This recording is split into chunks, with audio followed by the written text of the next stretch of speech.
बोलिए कृष्ण भगवान की जय। विष्णु भगवान की जय। अथ माँ कृष्ण एकादशी व्रत कथा। सठतिला एकादशी।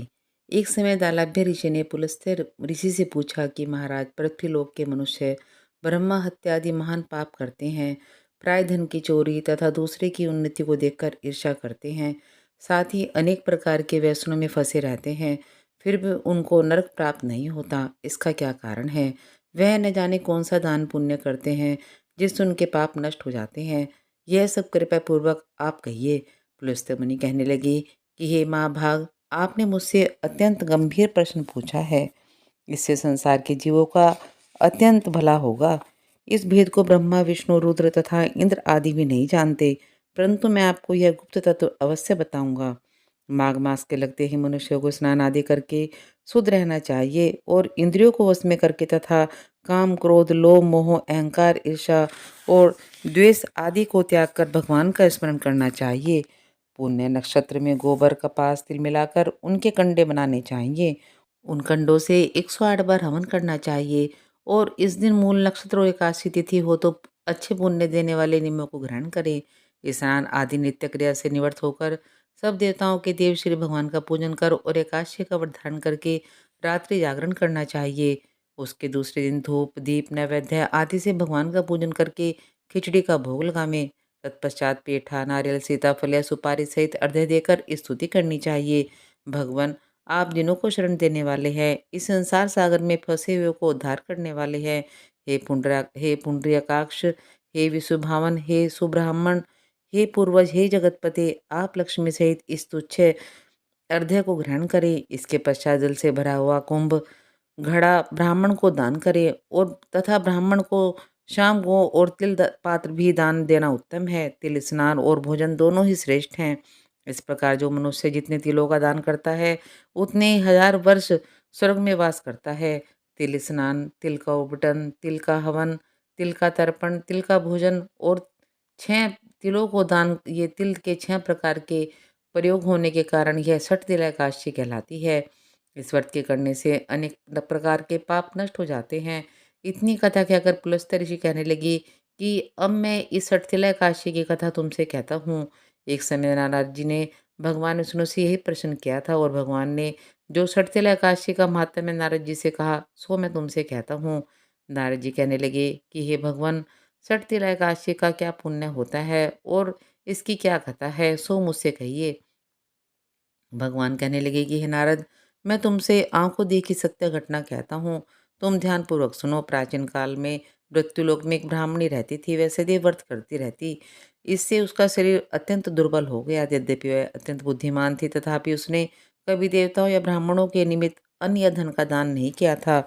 इससे मैंने सोचा कि ब्राह्मणी ने व्रत आदि से अपना शरीर शुद्ध कर लिया है, अब इसको विष्णु लोक तो मिल ही जाएगा, परंतु इसने कभी अन्न दान नहीं किया है, इससे इसकी तृप्ति होनी कठिन है। ऐसा सोचकर मैं एक भिखारी बनकर मृत्युलोक में उस ब्राह्मणी के पास गया और उससे भिक्षा मांगी। वह ब्राह्मणी बोली कि महाराज, आप यहाँ किस लिए आए हैं?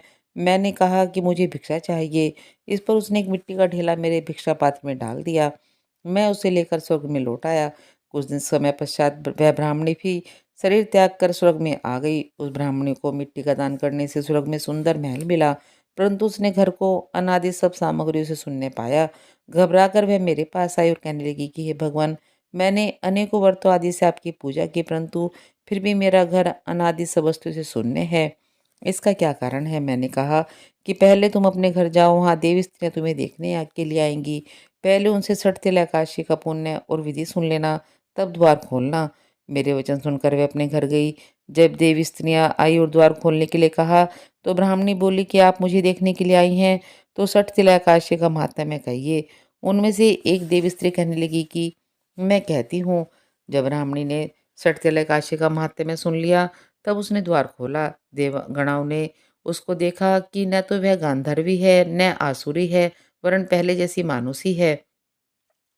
उस ब्राह्मणी ने भी उनके कथनानुसार सठतिला एकादशी का व्रत किया। इसके प्रभाव से वह सुंदर और रूपवती हो गई तथा उसका घर अन्न आदि समस्त सामग्रियों से युक्त हो गया। अतः मनुष्य को मृगता त्याग कर सठतिला एकादशी का व्रत और लोभ न कर तिल आदि का दान करना चाहिए। इससे दुर्भाग्य, दरिद्रता, तथा अनेक कष्ट दूर होकर उनको मोक्ष की प्राप्ति होती है। बोलिए विष्णु भगवान की जय, कृष्ण भगवान की जय। एकादशी महात्म समाप्त। कृष्ण जी की आरती। आरती युगल किशोरी की कीजे, तन मन धन न्योछावर कीजे। आरती युगल किशोरी की कीजे, तन मन धन न्योछावर कीजे। रवि शशि कोटि बदन की शोभा, ताहि निरख मेरा मन लोभा। आरती युगल किशोर की कीजे, तन मन धन न्योछावर कीजे। गोर श्याम मुख निरखत रीझे, हरि सब रूप नयन भर पीजे। आरती युगल किशोर की कीजे, तन मन धन न्योछावर कीजे। कंचन थार कपूर की बाती, हरियाई निर्मल भई छाती। आरती युगल किशोर की कीजे, तन मन धन न्योछावर कीजे। फूलन की सेज फूलन गल माला, रतन सिंहासन बैठे नंद लाला। आरती युगल किशोर की कीजे, तन मन धन न्योछावर कीजे। मोरे मुकुट कर मुरली सोहे, नटवर वेश देख मन मोहे। आरती युगल किशोर की कीजे, तन मन धन न्योछावर कीजे। ओढ़े नील पीत पट सारी, कुंज बिहारी गिरवर धारी। आरती करत सकल नर नारी।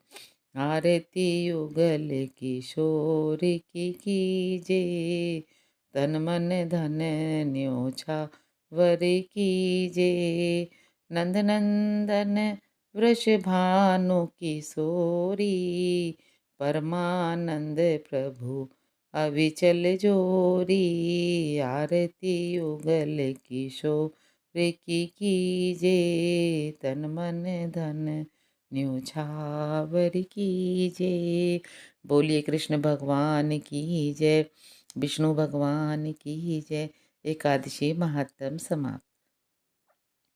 दोस्तों, अगर आपको मेरी वीडियो पसंद आती हैं तो आप प्लीज़ मेरी वीडियो को लाइक कीजिए और मेरे चैनल को सब्सक्राइब कीजिए और घंटी का बटन ज़रूर दबा देना ताकि मेरी हर वीडियो का नोटिफिकेशन आपको आता रहे।